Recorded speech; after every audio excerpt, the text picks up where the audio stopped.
ಅಪ್ಪ ಗಲಾಟೆ ಅಲ್ರಿ, ಹತಾಶರಾಗಿದ್ದಾರೆ. ಎಲ್ಲಾದ್ರೂ ಒಂದು ಕಡೆ ನೀವು ಆಯ್ತರಪ್ಪ, ನೀವು ಇಷ್ಟೆಲ್ಲ ಮಾಡ್ತಾ ಇದ್ದೀರಲ್ಲ. ಮೊನ್ನೆ ಕಾರ್ಯಕ್ರಮ ಕುಮಾರಸ್ವಾಮಿ ಬಂದಾಗ, ಇವತ್ತು ದೇವೇಗೌಡರು ಬಂದಾಗ ನಾನು ಮಾಡೋ ಕಾರ್ಯಕ್ರಮ ಎಲ್ಲವೂ ನೋಡಿ. ನನಗೆ ಮುಖ್ಯಮಂತ್ರಿಗಳ ಕಾರ್ಯಕ್ರಮ ತಾವೇ ನೋಡಿದ್ದೀರಿ, ನಾನೇ ನಿಂತಿಲ್ಲ. ಏನು ಅನ್ನಿಸ್ತದೆ ನಿಮಗೆ? ನಿಮ್ಮ ಅಭಿಪ್ರಾಯ ಹೇಳ್ರಪ್ಪ, ನಿಮ್ಮ ಅನುಭವ ಹೇಳ್ರಿ. ಅವಮಾನ ನೋಡ್ರಿ, ದೇವೇಗೌಡರು ಒಂದು ದೊಡ್ಡ ಸಮುದ್ರ ರೀ. ಈ ಚಿಟ್ಟೆಪಟ್ಟೆಗಳೆಲ್ಲ ಅವ್ರು ಯಾಕೆ ತಲೆ ಕೆಡಿಸ್ಕೊತಾರೆ? ಈ ದೇಶ ಕಂಡ ಒಬ್ಬ ಅಪರೂಪದ ರೈತ ನಾಯಕರು ಅನ್ನೋದಕ್ಕಿಂತ ಹೆಚ್ಚಾಗಿ ಮಾಜಿ ಪ್ರಧಾನಿಗಳು ಎಲ್ಲ ಒಂದು ಕಡೆ ಈ ಥರ ಮಾಡಿ ಅವ್ರು ಆಗಲೇ ಸನ್ಮಾನ್ಯ ಕುಮಾರಸ್ವಾಮಿಯವರು ಬೆಳಿಗ್ಗೆನೆ ಪ್ರತಿಯೊಂದು ಕ್ಲಾರಿಫಿಕೇಶನ್ ಮಾಡಿದ್ದು ನಿಮಗೂ ಗೊತ್ತಿದೆ.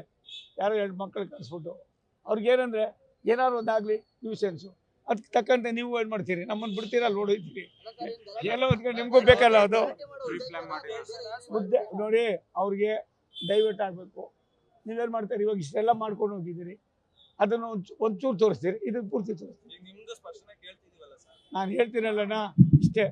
ಇದು ಹತಾಶರಾಗಿದ್ದಾರೆ, ಹತಾಶ ಭಾವನೆಯಿಂದ ಮಾಡಿರ್ತಕ್ಕಂಥ ಒಂದು ಸ್ವಯಂಕೃತ ಅವರ ಒಂದು ಪಾಪ ಭಯ ಅನ್ನೋ ನಾನೇ ಹತಾಶರಾಗಿದ್ದಾರೆ. ಅಪ್ಪ ಭದ್ರತೆ ಇದು ವೈಫಲ್ಯ ಅಂತ ನಾನು ಇವಾಗ ಹೇಳಕ್ಕೆ ತಯಾರಾಗಿಲ್ಲ. ಯಾರೋ ಕಳಿಸ್ತಾರೆ, ಇವೆಲ್ಲ ಮಾಡ್ತಾರೆ, ಏನೂ ಸಿಗಲಿಲ್ಲ ಅಂದರೆ ಏನು ಮಾಡ್ತೀರಿ? ಇಷ್ಟೆಲ್ಲ ಬೆಳಿಗ್ಗೆಯಿಂದ ಇಷ್ಟೊಂದು ಸಕ್ಸಸ್ ಆಯಿತು, ಒಂದು ಯಾವುದೋ ಒಂದು ಬೇಕಲ್ವ ಮಾಡಿದ್ದಾರೆ. ಅದನ್ನು ನೀವು ಸರ್ಕಾರದವ್ರು ಕೇಳಬೇಕು, ಪೊಲೀಸ್ನವ್ರು ಕೇಳಬೇಕು. ಒಬ್ಬ ಮಾಜಿ ಪ್ರಧಾನಿ ಬಂದಂಥ ಸಂದರ್ಭದಲ್ಲಿ ಅಷ್ಟೇನು ನೋಡಪ್ಪ, ನಾನು ಯಾವುದೂ ದೂರು ಕೊಡೋನಲ್ಲ, ಜನಗಳ ಹತ್ರ ದೂರು ಮಾಡಿದ್ದೀವಿ, ಜನ ತೀರ್ಮಾನ ಆದಮೇಲೆ. ಆಮೇಲೆ ಏನಿದು 26 ಏಪ್ರಿಲ್ 26 ಸಂಜೆ 7 ಗಂಟೆವರೆಗೂ ಯಾವುದೂ ದೂರಿಲ್ಲ. ಅವ್ರು ಏನು ಮಾಡಿದ್ರು ಎಸ್ ಅಂತೀವಿ, ಜನನೇ ಕೊಡ್ತಾರೆ ದೂರು, ನಾನೇ ಕೊಡ್ತೀನಿ, ತೀರ್ಮಾನ ಅವ್ರು ಕೊಡ್ತಾರೆ. ಒಂದು ನಿಮಿಷ ತಾಳಪ್ಪ ರೇ ಸ್ವಾಮಿ, ನೀನು ಯಾವುದೋ ಗಲಾಟೆ ಒಬ್ಬ ಯಾರೋ ಕೂಗಾಡೋದು ಹೇಳ್ತೀಯಲ್ಲಪ್ಪ ತಂದೆ. ಲಕ್ಷಾಂತರ ಜನದ ಬಗ್ಗೆನೂ ಯೋಚನೆ ಮಾಡಿ.